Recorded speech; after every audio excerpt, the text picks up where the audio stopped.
5 सितंबर 1976 को बिहार के गोपालगंज के बेलसन नाम के एक छोटे से गांव में एक बच्चे का जन्म हुआ, जिसके पिता का नाम श्री बनारस तिवारी था, जो पेशे से एक किसान थे। उस बच्चे की माँ का नाम श्रीमती हेमवंती था। उस बच्चे के अलावा उसके माता पिता की 5 संतानें और भी हैं। जब ये बच्चा धीरे धीरे बड़ा हुआ तो बचपन से ही पढ़ाई के साथ साथ उसकी रुचि अभिनय की तरफ भी बढ़ने लगी, जिसकी पूर्ति करने के लिए उस बच्चे ने अपने गांव में हो रही छठ पूजा के दौरान आयोजित होने वाले नाटकों में लड़की का किरदार निभाना शुरू कर दिया। और उसके नाटकों को वहां के लोग भी खूब पसंद किया करते थे। सब उसकी बड़ी प्रशंसा किया करते थे। और यही बच्चा बड़ा होकर आज के वक्त का एक बड़ा अभिनेता है, जिसका नाम पंकज त्रिपाठी है। हे एवरीवन, मैं हूं नम्रता चौहान और आज हम पंकज त्रिपाठी जी के गांव से लेकर बॉलीवुड के सफर के बारे में बात करेंगे। पंकज त्रिपाठी जी अपनी स्कूलिंग करते वक्त आरएसएस के सदस्य भी बन चुके थे और उसमें होने वाले सारे ही कार्यक्रमों में हिस्सा लिया करते थे। लेकिन इन सब के बाद भी वो खेती के कामों में भी अपने पिताजी का साथ दिया करते थे। जब पंकज जी की स्कूलिंग कंप्लीट हुई तो उनके पिताजी ने उन्हें अपनी कॉलेज की पढ़ाई पूरी करने के लिए पटना भेज दिया। वहां उन्होंने पटना कॉलेज से हिंदी में स्नातक की डिग्री हासिल की। अपने कॉलेज के वक्त के दौरान पंकज त्रिपाठी जी एबीवीपी में शामिल हुए और उन्होंने कई छात्र आंदोलनों में बढ़ चढ़कर भाग लिया। और एक बार तो उन्हें ऐसे ही किसी आंदोलन की वजह से 1 हफ्ते के लिए जेल में भी रहना पड़ा था। वे स्पोर्ट्स में भी काफी एक्टिव थे और अपने कॉलेज में होने वाली टूर्नामेंट्स में उन्होंने कई पुरस्कार भी जीते। वो इतने सारे कामों के अलावा भी अपने नाटक देखने के शौक को कभी मरने नहीं देते थे। वो वक्त निकालकर नाटक देखने जाया जरूर करते थे और एक बार तो उन्हें ऐसे ही किसी नाटक में काम करने का मौका भी मिल गया।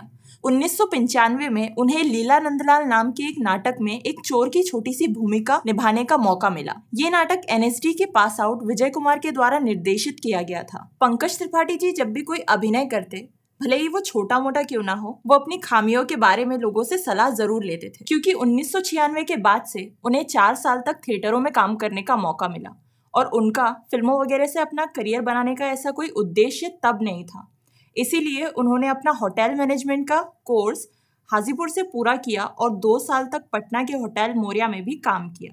और जब एक बार उसी होटल में अभिनेता मनोज बाजपेयी ठहरे थे तो पंकज त्रिपाठी जी ने मनोज बाजपेयी जी की एक चप्पल अपने पास निशानी के तौर पर रख ली थी। और ये बात मनोज बाजपेयी जी को तब पंकज त्रिपाठी के द्वारा पता चली जब वो दोनों गैंग्स ऑफ वासेपुर के लिए साथ शूटिंग कर रहे थे। पंकज त्रिपाठी जी जब मनोज बाजपेयी जी के अलावा इरफान खान को भी काफी एडमायर करते हैं और अपनी नेचुरल एक्टिंग करने का हुनर का श्रेय वो इरफान साहब को ही देते हैं।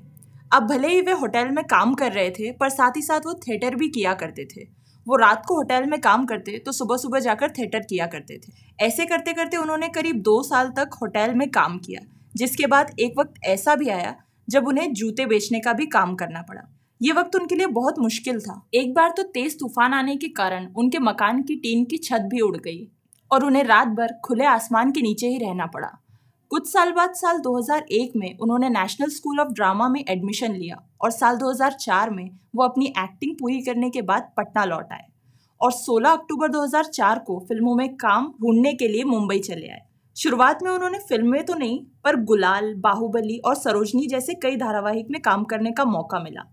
इस बीच उन्हें रन, ओमकारा और अपहरण मूवी में छोटे मोटे किरदार निभाने का भी मौका मिला, पर उनके किरदार इतने छोटे होते थे कि उन्हें उन किरदारों का कोई क्रेडिट ही नहीं मिल पाता था, पर उनके कामों को नोटिस जरूर किया जा रहा था। ऐसे करते करते उन्हें सबसे बड़ी पहचान मिली अनुराग कश्यप के निर्देशक में बनाई गई गैंग्स ऑफ वासेपुर फिल्म से, जिसे दर्शकों द्वारा काफी पसंद किया गया।